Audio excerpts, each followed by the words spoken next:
If you're watching this, something inside you already feels off. Maybe you've noticed her phone habits changing, or the energy between you two isn't the same anymore. You can't quite point your finger at it, but your gut keeps whispering that something isn't right. I'm not here to create paranoia or make you doubt her for no reason. I'm here to help you see what's actually happening before you're left wondering what went wrong. So before you grab her phone or jump to conclusions, let me walk you through the small, easy to miss signs that reveal when a woman has already started to drift away. These aren't wild accusations. They're behavioral patterns that show emotional detachment long before the relationship officially ends. Watch carefully, because once you know what to look for, you'll never miss it again.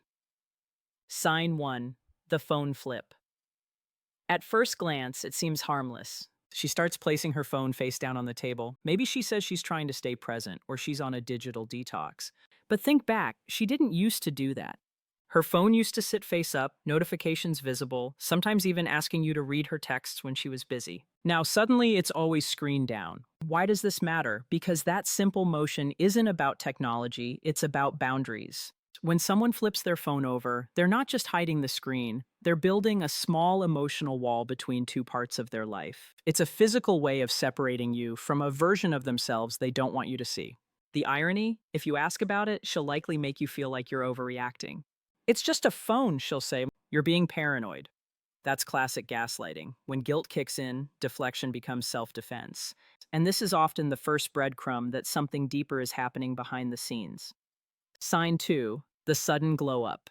You notice she's started paying more attention to how she looks.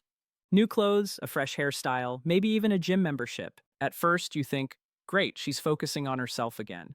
But something feels different. She's not asking for your opinion on outfits anymore. She's getting ready behind closed doors. Here's the truth few will tell you. People rarely change their appearance drastically for no reason. When we feel admired by someone new, we naturally want to impress that person. If this new motivation isn't being shared with you, if she's becoming more private about her self-care, it's a sign the inspiration is coming from outside the relationship. It's not the improvement itself that matters. It's the secrecy surrounding it.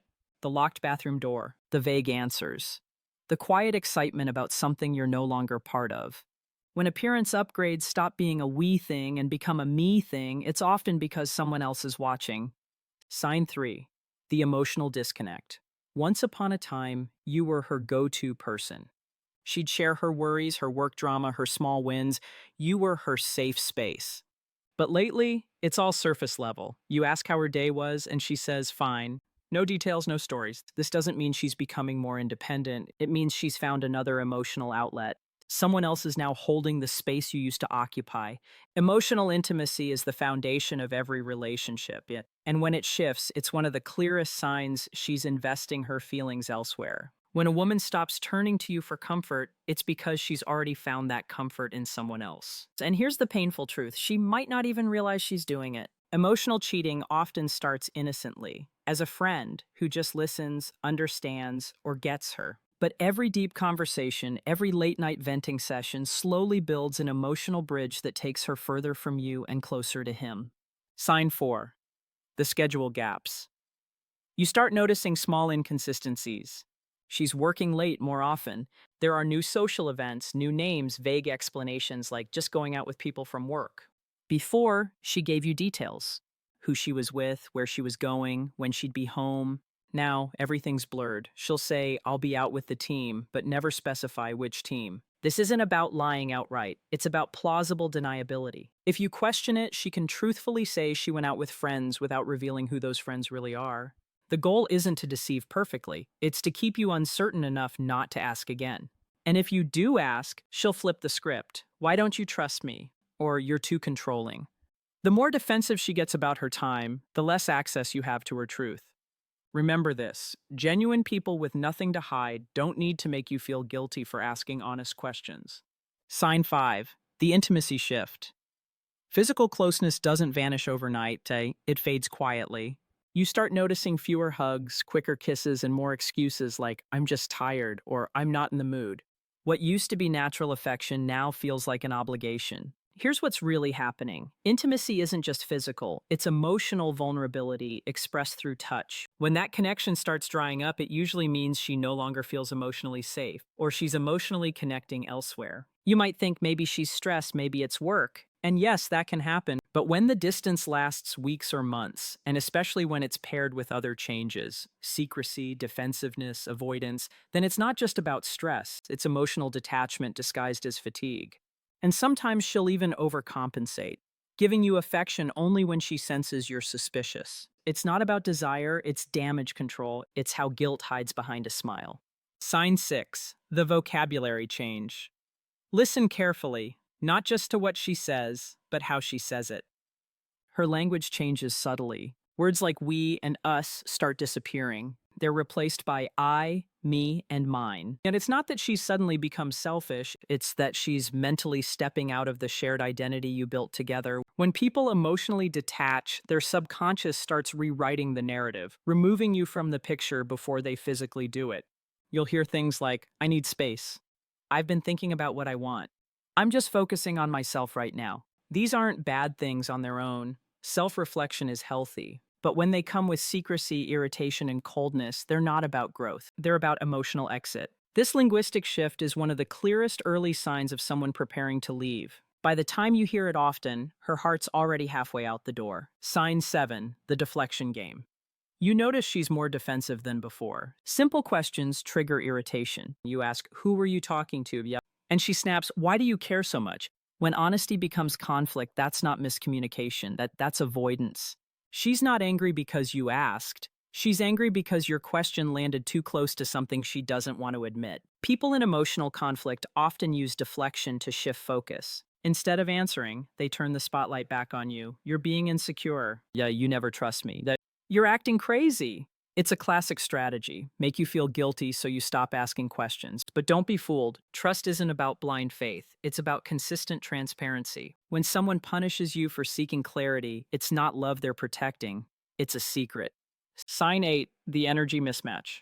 Energy doesn't lie. You feel it in conversations, in texts, in the silence between them. Before, you could sense warmth, laughter, interest, shared rhythm. Now, it's like talking to someone who's somewhere else, mentally checked out. She replies slower, her tone is flat. You start getting half-hearted emojis instead of heartfelt responses. Even when you're together, she's scrolling, distant, half listening. This isn't about being busy, but no, it's about emotional bandwidth. When someone starts investing their emotional energy into another person or place, they naturally withdraw it from you. It's not malicious, it's just human psychology. We can't be deeply connected to two people in the same way at once. If your relationship starts feeling one-sided, where you're the only one trying to keep the spark alive, and that's your cue, you're not imagining it. You're feeling the emotional gap that's already opened.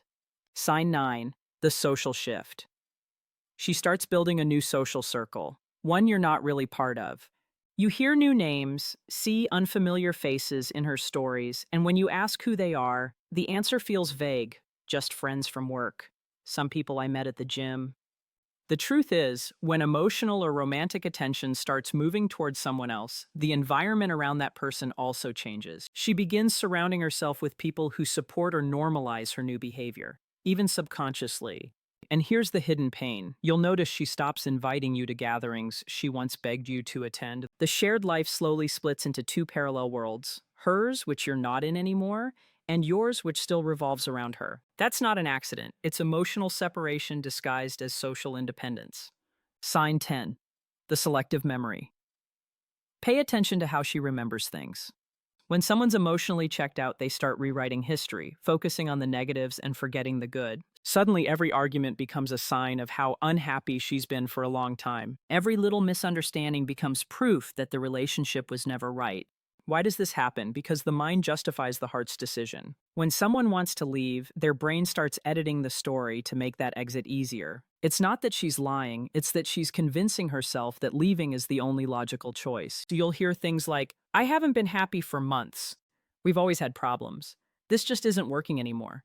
That selective memory is how emotional detachment turns into closure, not for both of you, but for her. Sign 11, the future fade. Remember when you used to plan things together, trips, holidays, even weekend plans? Now, those conversations have vanished. She no longer says we should go there or next month we can try this. Instead, the future feels blank. She avoids talking about commitments, gives uncertain answers like we'll see or let's not plan too far ahead. When someone stops picturing you in their future, it's because their heart already knows you won't be there. That's the hardest truth to face. Not because she's lying, but because she's emotionally preparing for life beyond you. And you'll feel it. The quiet distance, the lack of excitement, the way she stops talking about forever. That's when the goodbye has already started, long before any words are spoken. Sign 12, the emotional neutrality. Finally, the scariest sign of all, she stops fighting. No more arguments, no more passion, no more trying to fix things. You bring up issues and she just says, it's fine. But it's not fine, it's resignation. When love dies, it doesn't end in a storm, it ends in silence. Indifference is the final stage of emotional withdrawal. You can argue with someone who still cares, but you can't reach someone who's already gone emotionally. That's when you realize, she's not mad, she's not sad, she's just done. It's painful, but also freeing, because once you recognize this, you stop chasing what's already fading and start reclaiming yourself. Final reflection, what you should do next. If you've recognized several of these signs, don't panic and don't beg. The worst thing you can do when someone starts drifting away is to lose yourself trying to pull them back. You can't force love to stay where it no longer feels safe. What you can do is return that energy to yourself. Start by asking, when was the last time I felt respected? Am I being loved or tolerated? Am I giving more than I'm receiving? If you find the courage to face those answers honestly, you'll stop chasing temporary affection and start building permanent self-worth. Sometimes love isn't meant to be saved. It's meant to teach you what you deserve. So don't see these signs as the end. See them as clarity, a mirror showing you it's time to heal, rebuild, and rise stronger than before. Because losing someone can break your heart, but finding yourself can save your soul.